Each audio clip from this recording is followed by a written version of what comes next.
For nearly a century, Turkey's tank fleet was essentially a collection of other people's good ideas. American M60s, German Leopard 1s, Leopard 2s, capable machines just built by someone else, on someone else's terms. Ankara eventually decided that needed a change. The result is the Altay, Turkey's first domestically developed main battle tank, built not just to replace aging armor, but to prove Turkey can compete at the top end of the market on its own terms. Before we get into it, if you're finding value in these breakdowns, hitting like and subscribing to Reach Defense Media genuinely helps us keep putting this kind of coverage out. The program goes back to 2008 when Turkey partnered with South Korea's Hyundai Rotem, the same people behind the K2 Black Panther. But the Altay was never meant to be a K2 with a Turkish flag on it.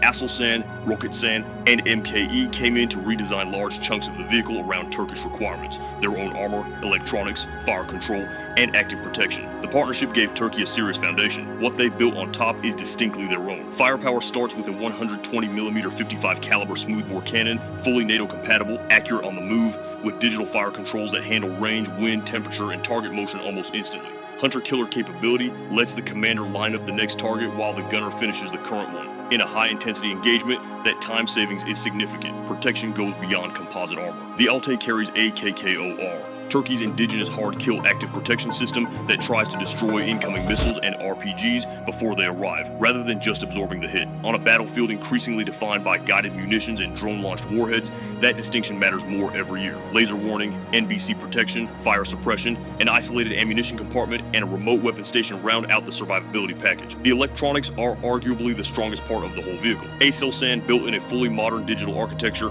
thermal imaging, battlefield management software, networked communications, driver cameras, and integrated diagnostics. Modern tanks aren't just armored guns, they're networked battlefield nodes, and the Altay was designed that way from the start, rather than retrofitted to pretend otherwise. Stack it against a Leopard 2 A8 or M1A2 on paper, and it holds up well. The firepower is competitive, the protection is modern, and for countries wanting a capable NATO standard tank without going through traditional Western suppliers and the political conditions that sometimes come attached, the Altay is a legitimately interesting option. The challenges are real though. The powerpack saga cost Turkey years, German export restrictions killed the original engine plan, forcing a pivot to a South Korean interim solution, while the indigenous BATU powerpack continues development. The Altay has also never seen combat, which means a lot of its capability remains theoretical until proven otherwise. Ukraine keeps reminding everyone that even excellent tanks are vulnerable to drones, loitering munitions, and top attack missiles in ways that test ranges don't fully predict. But zoom out and the bigger picture is hard to dismiss. Turkey has spent 2 decades building one of the most ambitious indigenous defense industries in the world.